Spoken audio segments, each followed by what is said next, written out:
عورت کے منہ میں ڈسچارج ہونا یہ بالکل حرام ہے، ناجائز ہے، گندگی ہے، اسلام میں اس کی قطعاً اجازت نہیں ہے۔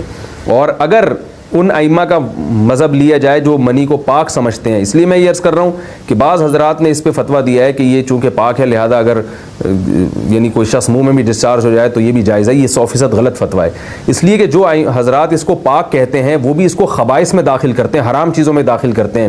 اس کا کھانا یا اس کا منہ میں ڈالنا وہ بھی جائز نہیں کہتے، تو اس لحاظ سے بھی یہ ناجائز ہے اور بہت ساری بیماریوں کا ذریعہ بھی ہے۔ دوسرا مسئلہ یہ ہے کہ اگر کوئی ڈسچارج نہیں ہوتا اورل سیکس کے ذریعے تو اس کا شرعی حکم کیا ہے؟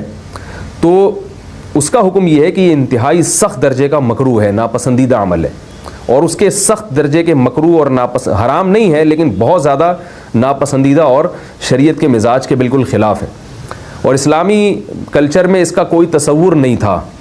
یہی وجہ ہے کہ فقہاء کرام کے ہاں اس چیز کا تذکرہ بہت ہی محدود پیمانے پر ملتا ہے۔ یہ اس کی علامت ہے کہ مسلمان معاشرہ اس چیز سے بالکل بھی واقف نہیں تھا کہ یہ کیا ہوتا ہے، تو یہ چیز غیروں سے آئی ہے، غیر مسلموں سے ہمارے معاشرے میں جو ان کی موویز دیکھ دیکھ کے، فحش فلمیں دیکھ دیکھ کے نوجوانوں میں اس چیز نے سرایت کیا، ورنہ یہ انسان طبی طور پر اس عمل سے بہت زیادہ نفرت کرتا ہے، کوئی بھی شریف الطبع آدمی ذہنی طور پر اس کے لیے تیار نہیں ہوگا۔ تو میں پھر بھی یہ کہہ رہا ہوں کہ بہرحال علماء اس کو ناجائز اور حرام نہیں سمجھتے، اس لیے کہ میاں بیوی ایک دوسرے سے جس طرح سے چاہیں استمتاع کر سکتے ہیں، لیکن سخت ناپسندیدہ بہرحال ہے اور مکروہ چیز ہے، اور اس قابل نہیں ہے کہ اس کی حوصلہ افزائی کی جائے۔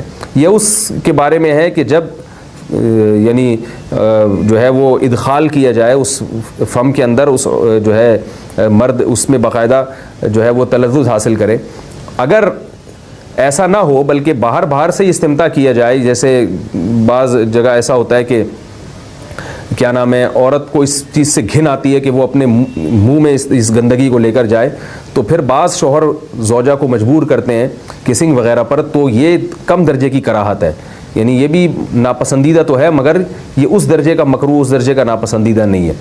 دوسری بات یہ کہ یہ جو میں نے پوری ڈیٹیل بیان کی ہے یہ اس صورت میں ہے اس کے مکروہ اور ناپسندیدہ ہونا کہ عورت اس کے لیے ذہنی طور پر آمادہ ہو۔ یہ بات خوب یاد رکھیں، اگر عورت کو اس عمل سے گھن آتی ہے تو پھر مرد بیوی کو اس کام پر مجبور ہرگز نہیں کر سکتا، کیونکہ یہ نکاح کے جو ایگریمنٹ ہے، مقتضیات ہیں، اس کے خلاف ہے، یعنی یہ اس میں داخل نہیں ہے۔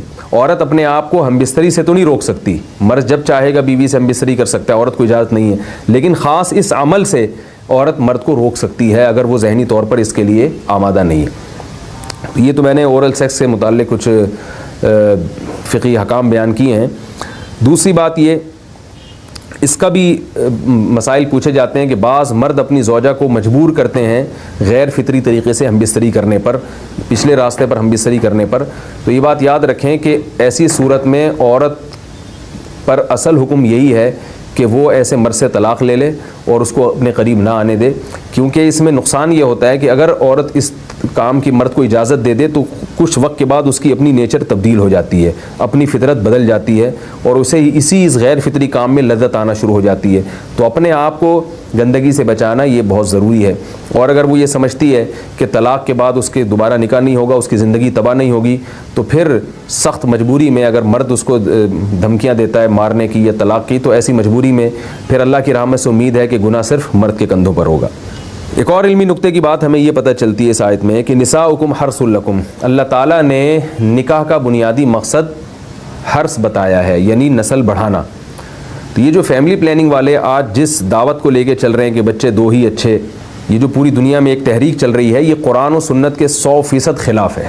قرآن کے واضح نصوص اور احادیث تو اس بارے میں بہت ہی تفصیل سے ہیں۔ میری جو کتاب ہے ایک سے زائد شادیوں کی ضرورت کیوں، اس میں تقریباً 50 صفحے میں نے صرف اسی پر لکھے ہیں کہ اسلام نسل بڑھانے پر بہت زیادہ حریص ہے، اسلام چاہتا ہے کہ مسلمانوں کی نسل بڑھے۔ دفعہ ایئرپورٹ پہ خاتون نے پوچھا کہ بھئی ہمارے شوہر جو ہیں وہ ایک سال کے لیے ملک سے باہر رہتے ہیں، تو ہمارے لیے یہ تو نیچرل ہے نا، وہ کہتے ہیں ہمیں پھر برائی کے خیالات آنا شروع ہوتے ہیں۔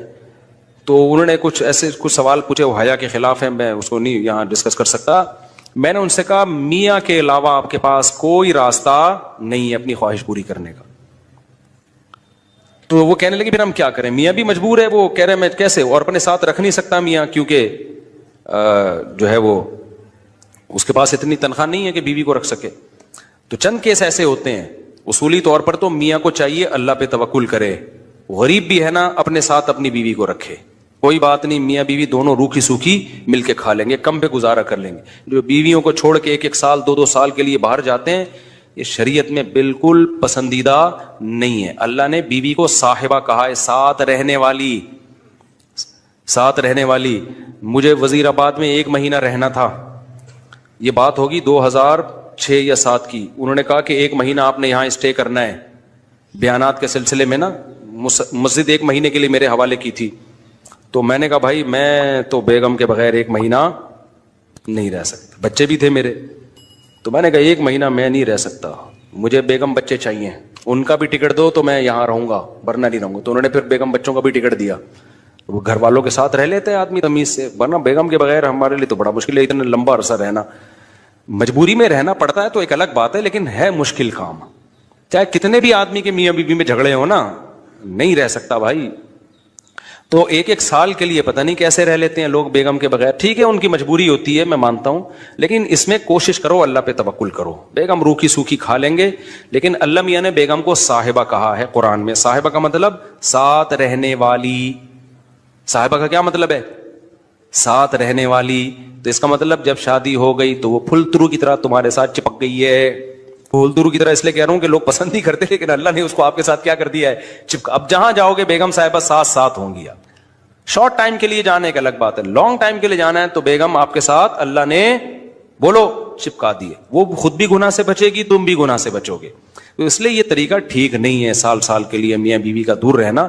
اور پھر خواتین بھی پریشان ہوتی ہیں, تو گناہ کسی کے لیے بھی حلال نہیں ہے. میں نے اس خاتون سے کہا کہ 1 سال آپ کا شوہر باہر ہے, کیا اس کے لیے حلال ہے گناہ کرنا وہاں پہ؟ اس کے لیے حلال نہیں ہے تو آپ کے لیے بھی حلال نہیں. تو اللہ میاں نے صرف یہی رکھا ہے کہ ایک دوسرے کی خواہش پوری کر سکتے ہیں میاں بیوی, اس کے علاوہ ان کے پاس کوئی آپشن نہیں ہے. تو اب پھر بھی نہیں آ رہا میاں, تو میں نے ان خاتون کو یہ کہا کہ اپنے آپ کو بزی رکھیں. آپ کیا رکھیں بھائی؟ کوئی پازیٹیو ایکٹیویٹیز میں اپنے آپ کو کھپا دیں. ایسی موویز تو ویسے بھی ٹھیک نہیں ہے دیکھنا, خاص طور پہ فحش موویز دیکھنا, اور ٹک ٹاک پہ صبح شام بے حیائی. تو جب یہ انسان کی عادت ہے, جب وہ اپنے آپ کو کسی پازیٹیو کام میں لگا دیتا ہے نا, تو چند دن پھر یہ جھٹکے لگیں گے, اس کے بعد انسان نارمل. کئی لوگ ہیں جو 1-1 سال گھر سے باہر رہتے ہیں, مجبوری میں بیویاں بھی رہتی ہیں, وہ گناہ نہیں کرتے. وجہ کیا ہے کہ وہ سوچتے ہی نہیں نا اس بارے میں, وہ اپنے آپ کو بزی رکھتے ہیں, مصروف رکھتے ہیں. تبلیغی جماعت میں سال کے لیے لوگ جاتے ہیں, میں تو اس کو صحیح نہیں سمجھتا بیگم کو, جوان بیوی کو چھوڑ کر جاؤ آپ. لیکن بہرحال جو جاتے ہیں تو وہ گناہ تھوڑی کرتے ہیں, بچے رہتے ہیں, کیونکہ وہ ایک خاص ترتیب میں اپنے آپ کو جوڑ چکے ہوتے ہیں. بہرحال یہ نہیں ہے اس کو.